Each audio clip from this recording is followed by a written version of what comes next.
एक समय की बात है, अमरगढ़ नामक एक राज्य में रानी लालची नाम की एक रानी रहती थी। जैसा कि उसके नाम से पता चलता है, रानी लालची अपने आध्यात्मिक लालच के लिए पूरे राज्य में प्रसिद्ध थी।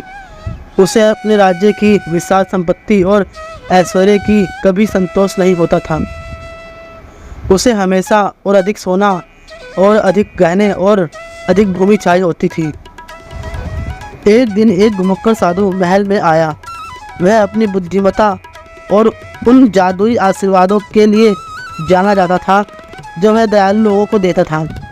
राजा अमर ने साधु को महल में आमंत्रित किया और उनसे उनके सम्मानित अतिथि के रूप में रहने का अनुरोध किया। साधु राजा की मेहमानवाजी से प्रसन्न होकर कुछ दिनों के लिए रुकने के लिए तैयार हो गए। लेकिन रानी के मन में कुछ और ही योजना थी।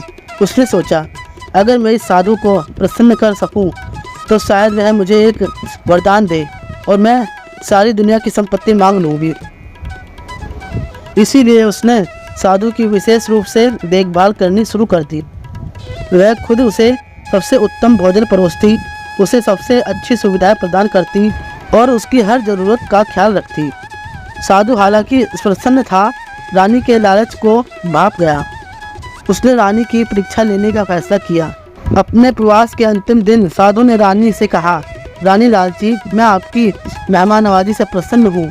कोई भी वरदान मांगो और वह तुम्हारा होगा। रानी की आंखों में लालच की चमक आ गई। उसने तुरंत कहा, मैं दुनिया का सारा सोना, गहने और धन चाहती हूँ। साधु हालांकि निराश था, लेकिन उसने अपना वचन निभाया।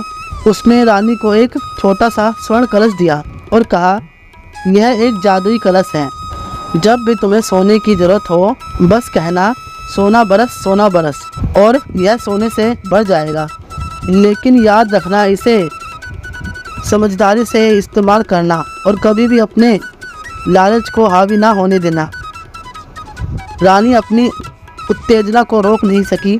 जैसे ही साधु चला गया, उसने खुद को अपने कमरे में बंद कर लिया और जादुई शब्द कहे। कलश तुरंत सोने से भर गया। उसने बार बार ऐसा किया जब तक कि कमरा सोने से भर नहीं गया। दिन हफ्तों में बदल गए और हफ्ते महीनों में।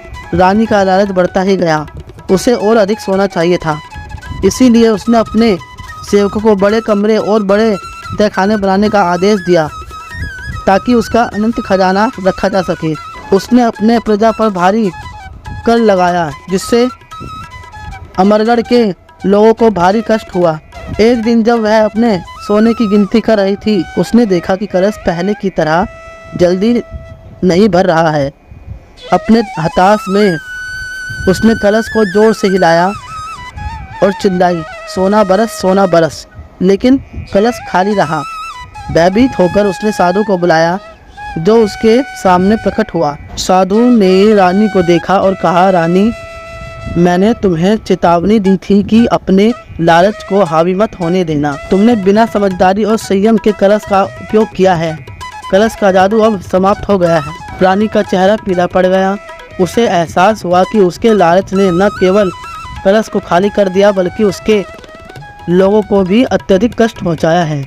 साधु ने कहा, तुम्हारे राज्य को तुम्हारे अतुलनीय लालच के कारण कष्ट हो रहा है। प्रायश्चित के लिए तुम्हें सारा सोना लौटाना होगा और अपने लोगों की मदद करनी होगी। रानी पश्चाताप से भरी भरी साधु की सलाह मान ली। उसने सारा सोना अपने लोगों को लौटा दिया, करों को कम कर दिया और अपने राज्य की भलाई के लिए काम करना शुरू कर दिया। धीरे धीरे अमरगढ़ राज्य फिर से समृद्ध होने लगा और रानी ने सच्चे संतोष का अर्थ समझ लिया। उस दिन के बाद रानी को उसके लालच के लिए नहीं, बल्कि उसकी उदारता और बुद्धिमानी के लिए जाना जाने लगा। उसके परिवर्तन की कहानी दूर दूर तक फैली, सभी को याद दिलाया कि सच्ची संपत्ति सोने और गहनों में नहीं, बल्कि लोगों की खुशी और भलाई में होती है। यह कहानी हमें सिखाती है कि लालच किसी के पतन का कारण बन सकता है और सच्ची खुशी उदारता और संतोष में प्राप्त होती है।